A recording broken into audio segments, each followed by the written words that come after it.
All right, guys, welcome back to Strands Story. Today, I'm filming my own video because some things fell through, but I want to make sure that we can still show up here today and get y'all this good tea that we're about to talk about today. But I am Mo, the founder of Ghostly Hair Company, and I have Gigi Jeans. Yes. I'm married now. Oh, that's okay. I have Gigi here. She is a brow expert, educator, author, and a speaker with over 15 years of experience in the industry.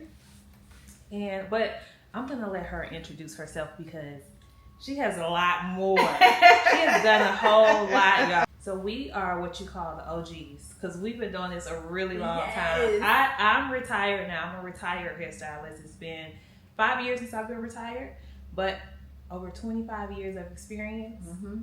And she's an OG too. Yeah. I love being an OG though. I do. Yeah. I do. It's like you learn so much over the years through all the experiences. Yeah. Like we know it all. We do. And we've seen it all. We've been through a lot. Pre-social media. Yeah. Oh yeah. Building a clientele before there was social media. Grassroots way. Yeah. And then another thought that just came to mind is we made it through a recession, 2008. So to be able to make it through that and still be here now, where they say we might be in a recession, nobody wants to really say it. Right. But it goes into what you posted the other day about if the hair industry is slow. But before we jump all the way into that, let her introduce herself all the way. Hey guys, I'm Gigi Jeans. I'm the owner of Gigi Brows, located in Sandy Springs, Georgia. I've been in the beauty industry over 15 years. I started off as a makeup artist. I'm a brow expert. I work with a lot of celebrities. Some of the people you may know, Glorilla, Keke Palmer, Missy Elliott, and I was also featured on a Vogue interview on YouTube. Really? Yes. Oh, yes. Yeah. So I did a lot in this industry, and when I'm speaking from my experience and my thoughts because I have been in it for a very long time. Right. So before I asked you that, you named a lot of celebrities, right? Mm-hmm. And I think a lot of stylists or estheticians, brow artists, they want to get into celebrities. Like, how did you get into that? They found me. Oh, really? Yeah, they found me on social media. Okay. Yeah. Okay, so just showing up was enough. Showing your foot up. in the door. This is what I tell people. I know that people worry about followers, right? Mm-hmm. They're like, because that's how I used to feel. Like, I don't know who's going to see me because I didn't have a huge following at the time. So what I would try to do is just post before after pictures, before after videos.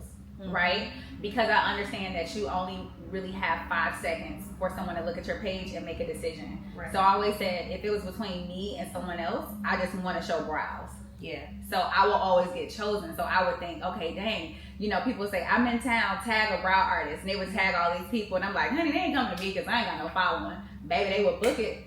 Wow. On my website, because people say that they don't book on the website. It's like some of them do book you on your website. Oh yeah. So they I'm walk like, on the door. Yeah, I'm like, girl, you.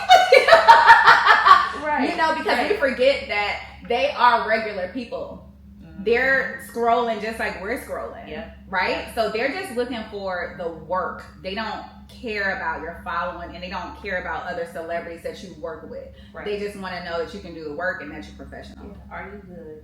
Can you get me in and out? That's it. That's all they care about. Yeah. Okay. Yeah, that makes sense. Yeah. All right, so let's jump right into it. So you posted something the other day asking, is the beauty industry slow right now? Or why is the beauty industry slow right now? And you made a lot of good points. Mm-hmm. So I want you to go into what you feel right now regarding the beauty industry. Is it slow right now? So I think I titled it "The Beauty Industry is Shifting Right Now," right? Okay. And it has slowed down, right? Okay. Now, when I say that it has shifted and it's slowing down, I'm not saying that it's not people out here that's still booked and busy, and it's not people who are still maintaining their clientele. Even though I still have my clientele and I'm still busy, because I'm in the community, I look at the overall community and not just myself. I look outside of myself, right? So if some of my students hit me up, or if I'm talking to some of my colleagues who are in the industry and they're like, yeah, girl, it's been slow for me lately or whatever, I take that and say, well, what's happening, right? That you have some people who are slow and then you still have some people that are busy. And that was just like my thoughts on why some people may be slow. So that was just like my thoughts on what could be happening. But I didn't make that statement to say like people aren't thriving now. But I feel like that's how some people took it in the comments, like, I'm still booked and busy. I'm like, girl, this is not for you. Yeah. Because I think what happens is, if you are used to being busy and you have a slow season, you start questioning your skill set, your talent, and your professionalism. When a lot of times it might not have anything to do with that. It's just not the season for you. Maybe God is slowing you down right now. It could be a lot of different factors. So I really made that to inspire people who may be slow or going through something or may want to pivot. Right. But it's definitely people who are slow and people who are losing their businesses. And I feel like people are not talking about it. Like, you know, they dangle them keys when they get it, but then you're driving down the street, you're like, oh, it's closed. They closed? Yeah. No one is doing a video on that, but that's the reality of the situation. Right. And I think more people should share when they are closing down, but I understand it could be embarrassing. Yeah. Especially if you didn't have it that long. But share, you know, your failures so that somebody else will know, okay, this is what happened to her, so I know not to do that. Totally understand. But when I saw that, my thought was, yeah, it's slow, but this is the season where it's typically slow anyway. So I always back to school. I always look at the data, right? And we normally like forewarn our team. Like I used to tell them, oh, January's gonna be slow. So while it's good in November and December, make sure you're putting your money away or take advantage of the volume of people that are coming. Don't turn anybody away because it may be slow in January. Then coming up on summer, I let them know, hey, we're coming up on the summer months. The chart says there's a dip here. Yes. And most people are not getting, you know, services in the summer because they don't have the extra money. And people wear braids. Yeah. But even me, like I am a parent. I have 2 small children and camp. You gotta feed them more throughout because they at home now. My DoorDash bill was insane, but like you just have so many other extra expenses, travel, things like that. So yeah, people aren't really getting, you know, the luxury hair services or brows. Can you go back to what you just said? What kind of service is it? Luxury. Oh, this is a luxury. Right. Oh yeah. Yeah, so it's a luxury service. What we provide is luxury services. So I want luxury services, meaning that you are making a choice to come to us because anybody can do their own hair, their own nails, or try to do their own makeup.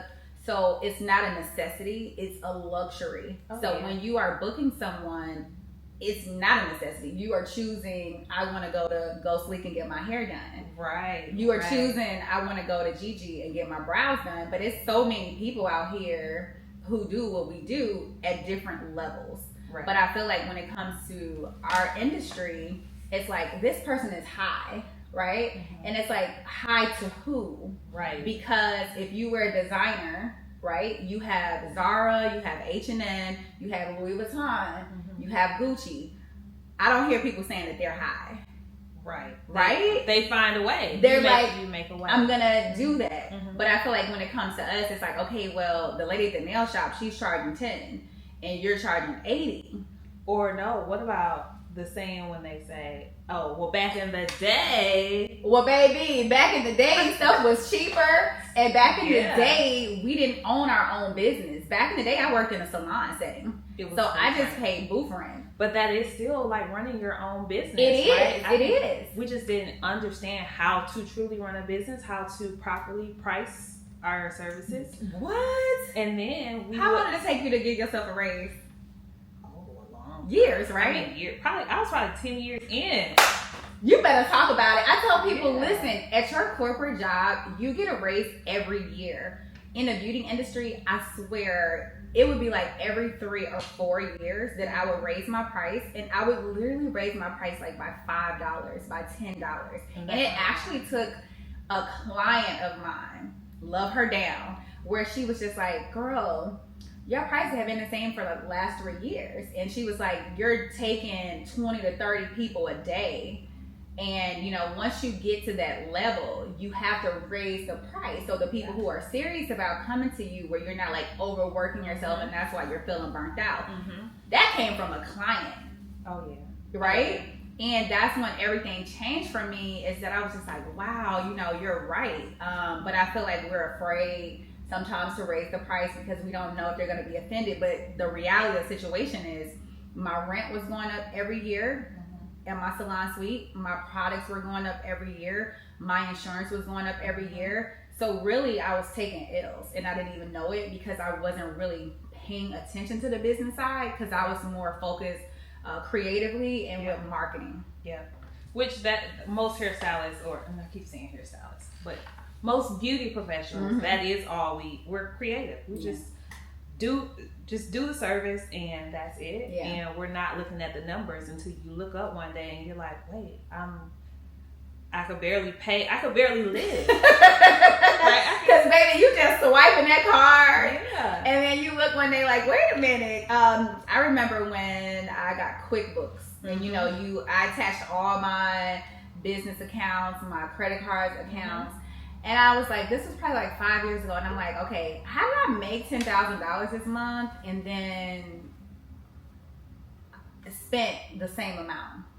Right? That's a I was just like, how does that make sense? Right? I'm like, where's my money? Because I'm not seeing it. Yeah. Right? But it's saying that I made this money. Yeah. Yeah. And I think that's when I got serious. I went to BeautyCon. You ever heard of that before? I've heard of that. I never been. So one of my clients said, you need to go to BeautyCon. It's like focused with like everybody in the industry, not just hair, like Bronner Brothers.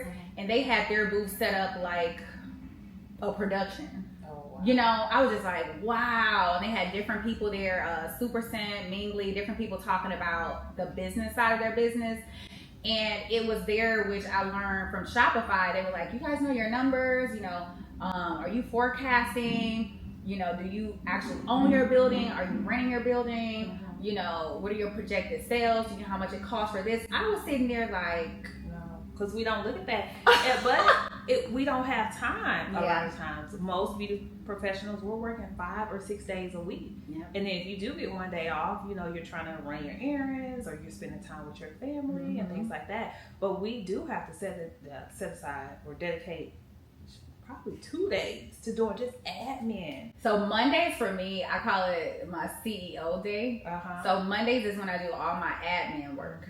Because I tell people, your skill set is just as important as the back office. Yes. If you don't know your numbers, you don't know your expenses, you don't know your P&L, you're not going to last in this industry. Oh, no. No, most people don't even know what P&L means. Look, it took me a minute. When I first started, I'm like, P&L? What is that? What is that? Profit and loss. Yeah. Most people don't know.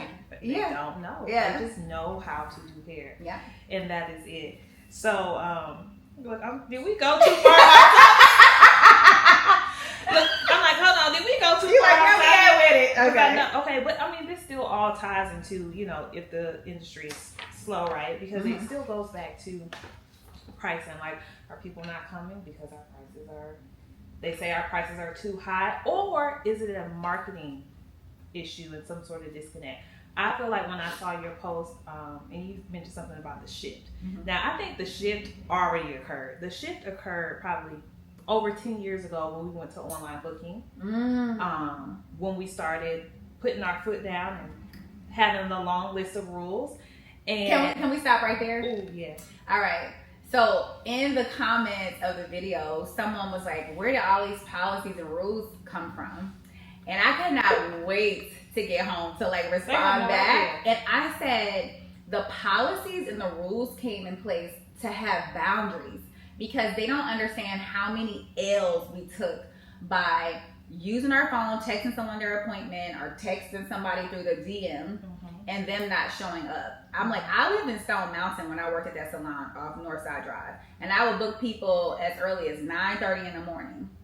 And to get there, and the first 3 people don't show up, I didn't have a credit card on file. I didn't have anything. If they were no call, no show, that was it. You understand? We didn't have all this information to really get in touch with them. It was like I'm responding to a DM or a text. Yeah. So it was just like you get tired and you get burnt out. So then you know, but guess what? Every other business has policies and rules. Yeah. So why wouldn't it work with us as well? So if you go into any other business, they have a structure, but we're not used to structuring our business like that. But I feel like the new age, we started like, okay, we need rules, we need boundaries, we need a set thing. But I feel like every rule and policy that we do have in place is because we actually experienced it. So if we the policy might be, if you're more than 15 minutes late, we're going to cancel your appointment. It's because clients kept showing up more than 15 minutes It's a reaction to our experiences. Every single time. Yeah. Like, we probably make a new rule once a week. Because it means somebody did it. Like, okay, this is not just falling out of the sky with, all these new policies and stuff. No, we lived it. This is happening. So that is where rules come from. It do. Now, I do agree that some stylists some of them rules is insane. But they could do a better job at the delivery and the tone of it, right? Yeah. And now that we have AI, if you don't know how to sound professional, when you write something, just put it in ChatGPT and ask them to make it sound professional. Yeah. Because the tone is everything. The exclamation marks. Yeah. You're yelling at me. Yeah. Why? All caps. I just want to get my hair done. All caps. Yeah, you're screaming at me like, don't come to them. Don't, it's like, oh my goodness. Right. So your tone is everything. So they can do a better job at that. But the rules are put in place because, trust me, we've been through it. So what do you think about the professionalism? So that's what I'm talking about later in my next interview. But we can bring it up, right? The reason why I say that, because I don't really feel like it's an issue of pricing. I think what you hear people complain about is the experience and the professionalism. Right. It's basically like, you're charging me this much. But you're not shampooing my hair. You're not conditioning my hair. You're not greeting me when you walk through the door. But I don't even think that is a industry issue. That's a human error issue. Like, how do you not know how to be polite and to, greeting people at the door? You think how some people are raised? Yeah. I know what I think it is. What do you think it is? All right, so I wanted to go to cosmetology school when I graduated from high school. And my mother was like, after you get your bachelor's degree, right? Because I used the wording, how we're looked at as the help. Mm-hmm. And people were in a frenzy like, no, we looked up to our hairstylist and this and that, where I'm from, this and that. And I'm like, back in the day, I'm talking from my experience and other people around me, it was not looked at as a professional career. It was looked at as, oh, she does hair, she does nails, she does makeup. Like a hustle. Yeah, like it wasn't professional looking. So I'm not saying that hairstylists weren't making money back then, that they weren't successful, right? I'm just saying that if you said, I do hair, it's like, oh, okay. Yeah. Versus you now saying, I'm a hairstylist. It's like, yeah, girl, look at her shopping Buckhead. Right. It's a difference, but it wasn't looked at like a career. And now because of social media and you can see it, it's different. So I'm not saying back in the day when we had all these hair salons, Saya, and all these places was popping, and you see your hairstylist wearing Louis Vuitton and stuff like that. That's a difference from how you're seeing it now. Right. And that definitely plays a role because people are showing their lifestyle. I get to see where you eat. I get to see where you do a spa day. I get to see the car you're driving. Yeah. And so I feel like that does change how people look at it. You have people spend the day with me. Look how much money I made. No one ever did that. So that has an impact on your business. Well, social media wasn't a thing back then. So now we just have exposure to how people are living their life, and people don't like it. No, because they were like, I know you were getting money, but not like that. Yeah, so then they're like, well, oh my God. It was one post I had that basically said hairstylists should not be earning as much as a doctor. Yeah, and if they have to go to work, and work these hours and make a certain amount, that we should too. How many hours do you got? Do they know how many hours y'all work? Oh, they have no idea. Oh. I used to be on my feet for 12, 15 hours. Did you eat? No. Exactly. You Yeah, don't eat. You don't take a break. Oh, and let's not talk about like hair. Like you coloring the hair before you even get to the salon. You ain't even at work. You at home. Right. So you doing work outside of the salon. You don't get to take care of yourself. But we be in the But you know what I think? What I think is insane is how we're not looked at with some people in a respectable manner, but we're making you look beautiful. Yeah. We're making you look good, right? Like you're doing their hair and they came in here looking like who did it and why, and then you do their hair and it's like whoa, right? Then they get their brows done and it's like ooh, they add the lash, right, ooh, right. Get the nails done, baby, you tea, right? How you looking at me like the hell? I made you look good. Yeah, I don't get it. So it's just like I don't understand, but I would think that we would get more respect because we're helping you and your confidence as well. Well, I want to believe that it's an internet thing, right? Okay. Because for the most part, my stylists, they stay booked. We don't really get clients to complain. You know, you communicate up front or you can see the pricing online. Mm-hmm. So when they come in, we don't have an issue. But I feel like when we go on social media, we see the comments where they're like, oh, y'all are too high. Or, oh, we don't want to support your lifestyle. Or, oh, you know, just a lot of negativity. What? They put this like in the comments? You don't never see that? No. Oh, no, you have to go under all the hairstylist posts. If it's a conversation about what hairstylists are making, oh no, they don't want us to make money at all. And so does that go back to what I said earlier, because you are a hairstylist, right? Because if you go to the doctor, they say if you're 15 minutes late, your appointment's going to be canceled, you're going to be charged $80. Mm-hmm. Why is it not okay for you to have the same policy? I don't know. Y'all, what is it? Because you're not a doctor. What is?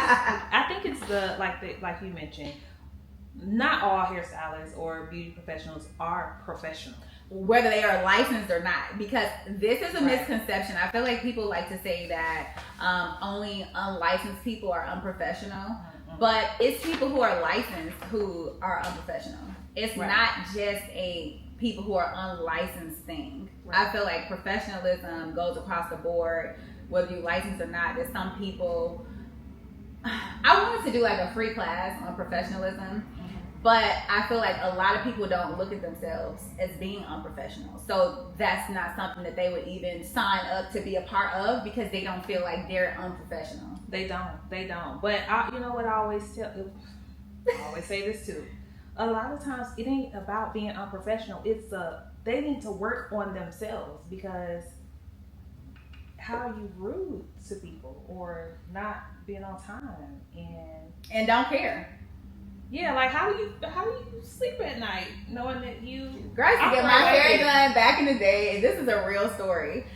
I was probably in my 20s, and I was so excited. The lady was like, "Get here at 9 o'clock." I'm like, "Okay." I was getting like a quick weave. Mm-hmm. Baby, you know, they have their assistant get you together, so you're like, "Okay, I'm under the dryer or whatever." Then you see more and more people walking there, and you're like, "Okay, she still ain't here yet." Mm-hmm. She gets there at 11.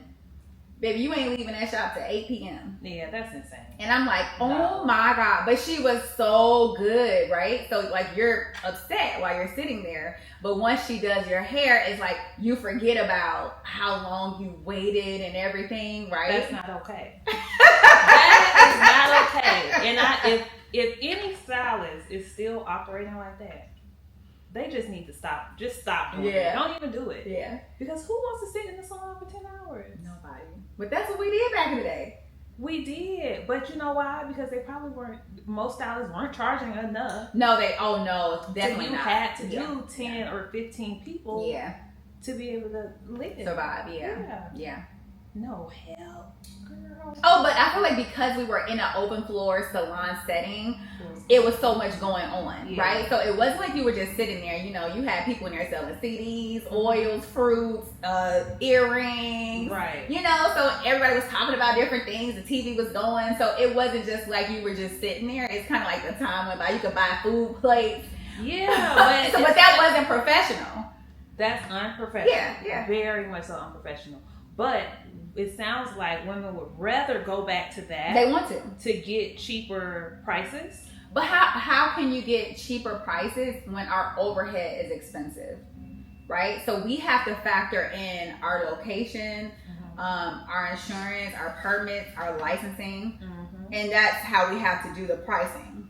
Right. No, trust me, I get it. I think when you're not an entrepreneur, you just don't have an entrepreneur's brain. You don't understand what it costs to actually run a business. So I don't think we can ever try to we cannot convince. I would never try to convince them. I think that's where we all need to realize that it's not our job to convince or persuade anybody, and I feel like I shouldn't have to explain why something is what it is. It's just, it is what it is. I don't go into Louis Vuitton and say, why is this bag $3,000? It's not even real leather. Right. Because I have the option if I want to buy the bag or not. But no one is going to question why this, that. But we're getting questioned like, okay, well, what made you do this and do that? It's just like, or I'll get, I would say customers, not clients. I'll get customers to come in and they'll say, how many people do you do a day? What's your most popular service? Because they're trying to calculate the money. And I'm like, well, people book, different services, but who else gets that? Like, I would never ask one of my customers, how much money do you make in a day?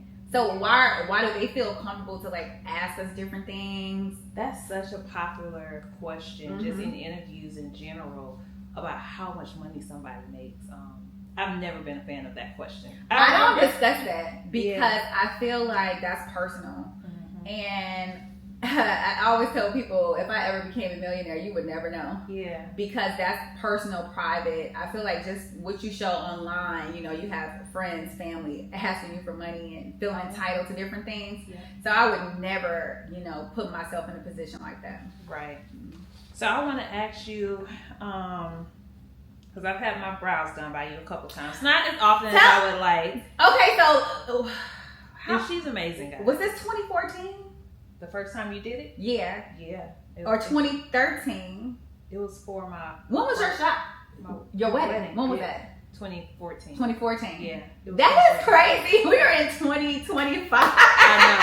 The first time she did my brows was 2014. Oh my gosh. And she is amazing. But I'm just one of those people where I'm like, she don't get her brows done. Yeah, I can just pluck it myself, right? We still gotta laminate them. I still gotta laminate. I know. She was supposed to do that last I know. But, I was so excited to see her. I was like, oh, I forgot. Right, she just arched my brows. She forgot to do lamination. I forgot, because I was just so excited to see her. And I didn't mind. It's okay. Sorry, girl. But I'm wondering, do you face any backlash regarding your pricing? Because... it was about $60 to $80 for a 15-minute service? No, actually, if you're a new client, it starts at $90 for a wax and tint, and just the eyebrows. Yes, just your eyebrows. Okay. And then if you're a consistent client, it's $80. And I provide a luxury service. And so it's not just going to a nail salon and then leaning your head back on the wall and using that same stick on everybody and using the same tweezers and not sanitizing it on you, right? Right. I've been in the industry over 15 years. I've trained under Anastasia of Beverly Hills. I've trained under Kelly Baker Brown, Nick Townsend. And so I know what I'm doing because this is what I've done over 15,000 brows. Right. And so that's why you're getting my experience, you're getting my knowledge. I'm using the best products, which are my products. I made my wax with a chemist. I'm using top quality products. And I've been licensed since 2010. So state board, I'm good. You know what I'm saying? So I'm legit G. I keep up with all my paperwork, and I'm a germaphobe just in general. Right. So when someone is coming to me, they're not just paying for a brow wax. You're paying for knowledge. You're paying for an experience, because it's an experience when you come to me. People come to me and they're just like, I just met you. I feel like I know you. Yeah. You know what I'm saying? And they can ask me different questions about their brows, and I'm going to answer it, and I can tell them, this is what you need. This is what you don't need. So somebody might come in and say, hey, I want to get a brow lamination, right? But I'm not a money monster. So I'm like, oh, your brows are already straight. You don't need it. Right. If you don't need a service, I'm not going to do it just because of the price point. I have integrity. So it's a lot of different factors of why my price is what it is. I'm located in Sandy Springs. I'm right down the street from Chastain Park. So once you calculate in the overhead, where I am, my insurances, my products, that's what you get. Right. Now, listen, I'm not questioning your prices. I will pay her prices, right? But I can only imagine, based on the comments, that yes. 15 minutes for $90? Yeah. Well, so it's not 15 minutes for them. So if you're a new client, it's 40 minutes because I never met you before and I need to, map your brows out and see what shape you like. So it's going to take longer, but if you're a consistent client, your shape is already there. So that's 20 minutes. Okay. But no one's just there for 15 minutes. I know. And then too, like, I'm customizing your brows. I'm not putting the same brow on you and everybody else. Okay. Right? And I feel like that's why I have the same clients I have. A lot of my clients, they've been with me since I started. Okay, and so it's not like a one-off with me. The people that I've been working with, they've been working with me for years. Like Missy has been my client for 8 years. Jennifer's been my client for 6 years. Jada's been my client for 6 years. People have been with me for years. I got, you know what I'm saying? So I'm consistent. I'm professional. Right. I'm not messy. I'm on time. I'm gonna give you the same brow. That's what it's about. Yeah, because you go to the other people to get your eyebrows done. Everybody gonna have super skinny eyebrows. Or they gonna take them tails off. Yeah. I just believe that you get what you pay for. Yeah. And that's just around the board. But I understand when people complain and say, okay, well, I paid this and it wasn't all that. Right? Or the person was late, or the person sent me a hey boo text. That's different. Right. But when you're coming to me, if your appointment's at 10 o'clock, you're being serviced at 10 o'clock. Yeah. Yeah. You're in and out. You on your lunch break. I get a lot of people coming on lunch break. They're like, girl, you be having me boom, boom, boom. Yeah. So it has to match. And I feel like my experience and my skill set, it matches my price point. And then also, I feel like with the price point that I have, I don't deal with any mess. So everybody that comes to me, it's just easy breezy. Yeah. They respect what I do. A lot of people say that they feel like I'm cheap. Really? Yep. They're like, girl, you want me to charge that? That means your clients make a lot of money. Well, listen. So if we're gonna compare ourselves to LA, New York, a brow wax in LA, New York is $130. Really?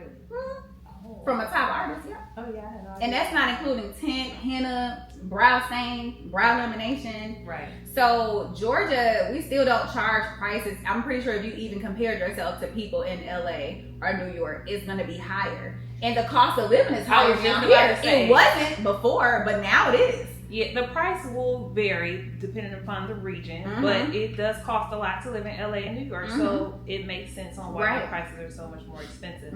So clients have to factor in that as well, that the price is not going to be what it might be in Alabama. Right. Because it didn't cost much to live. Right. So but I did have a client, she was so sweet. She said, girl, I looked at you and I was like, oh, her work looked good. And I looked at the price like, oh, child. And she said, I looked at other artists and I kept going back to you. And I said, okay, let me see what this is about. And she wrote like a very good review, like of her experience. And she talked about the price, but she was just like, she's understood the difference. Right? And that she would be back because she never liked how the other people did her brows and different things like that. But I feel like you have to experience things instead of just looking at it from the price point, and actually book with the person to see and feel what the difference is between you going to somebody that's $15 than you're going to someone that is a top tier price. Right? If I go to Louis Vuitton and I'm going to shop and they're like, here's your champagne, here's your water, because they know I'm about to spend thousands of dollars. That's the difference. Okay. That makes sense. You know? So y'all hear that?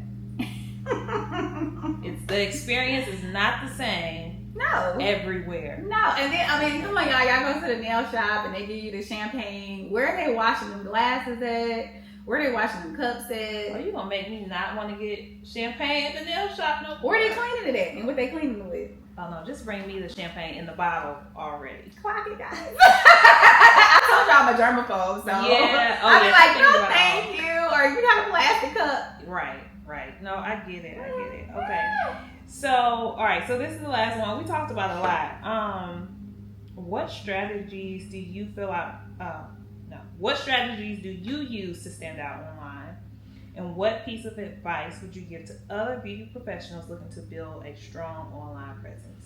I think the best thing that you can do is be yourself and be authentic. I feel like when you try to be like someone else, or you try to sound and act a way that's not naturally who you are, it doesn't come across as authentic and relatable. So I always say, I naturally talk loud, I'm naturally bubbly, so I just vibe off how I am personally. I feel like in the last 3 years, I've shown more of my personality, where I was mainly just focused on like brow content.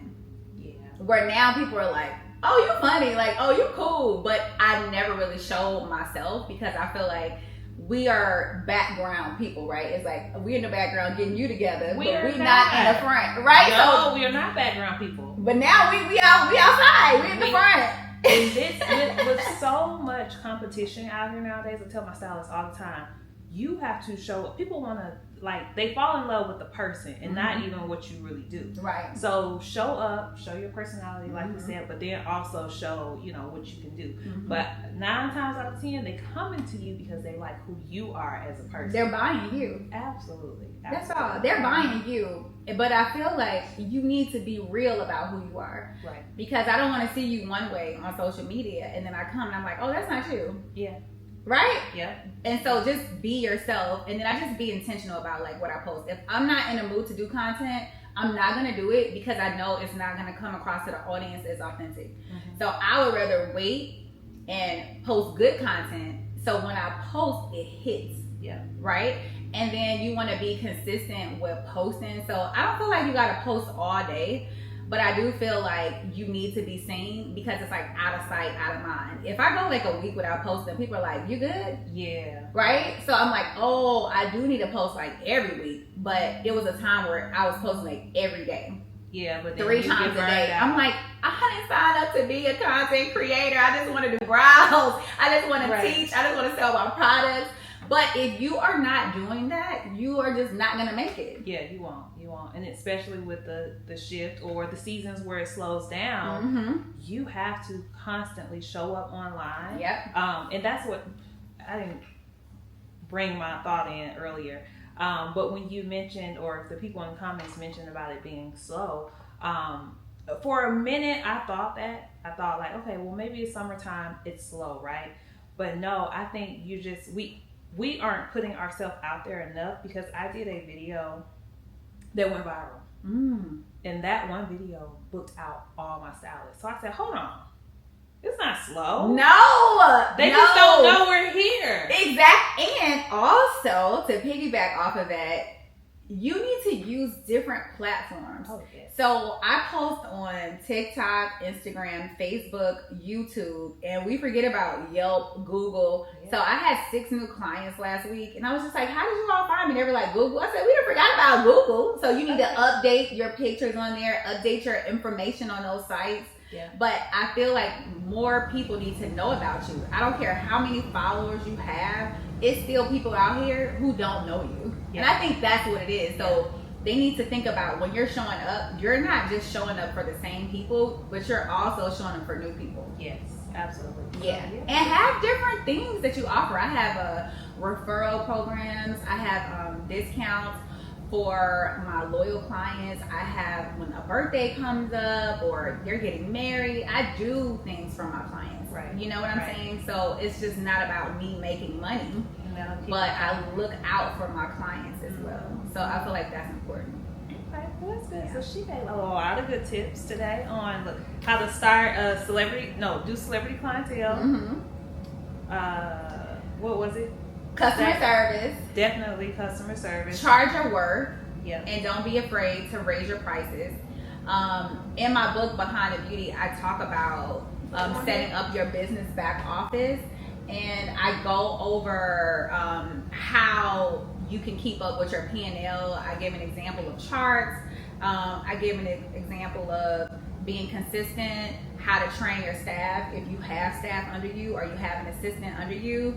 I talk about NDAs, because you need to have contracts with everyone that you work with. Absolutely. So even when I work with photographers, videographers, I have a contract with them as well. And is your business trademarked? Are you protecting your brand? How to get things in your business name? How to have boundaries with friends and family? So I just feel like this book, I wrote it specifically for people in the beauty industry, because I feel like we're more creative than paying attention to the numbers. But if you plug those numbers in from this chart, you can keep up and you will know how to price everything. Right. And you will know where you are, right, and what you need to do and how to forecast moving forward. Y'all hear that? So basically, stop showing up as just a hairstylist and a beauty professional. Show up as the CEO that you were meant to be. Yes. Take a moment, take a day to do your admin, really understand your numbers. So you know you have a bigger vision for where you're trying to go, because you cannot just stay in on the same hamster wheel. Yes. You know, just doing hair. And what's your retirement plan? Oh, absolutely. Oh, you know. Do we talk about that? Do we talk about that? Like, what are you doing to set yourself up to stop working? Right.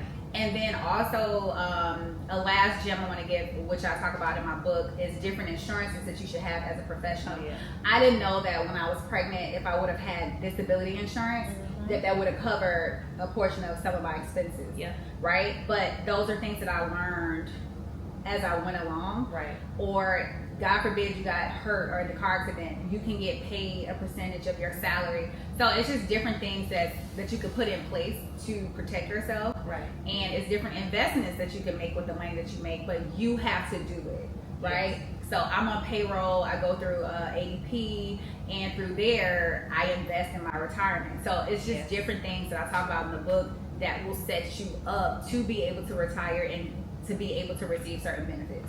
Yeah, because you don't want to be old still doing this. And y'all know what? Oh, I'm going sidebar. We can be here all day. But it is not a flex to still be standing behind the chair providing a service at 60 and 70 years old. I saw a post the other week. I mean, the lady had to be like 70, y'all. Still getting up to go do hair. And the comments were praising her, like, yeah, that's no, that she don't want to do that. She don't want to. She's tired. That's because she did not have a plan, and now here she is at 70. Your back hurt, your feet hurt. Your body is broken down at that age. You should not. Yeah, we experience tendonitis, back issues, knee issues. You know, because the wear and tear of standing up, and all that takes a toll on you. But I do feel like people need to have multiple streams of income.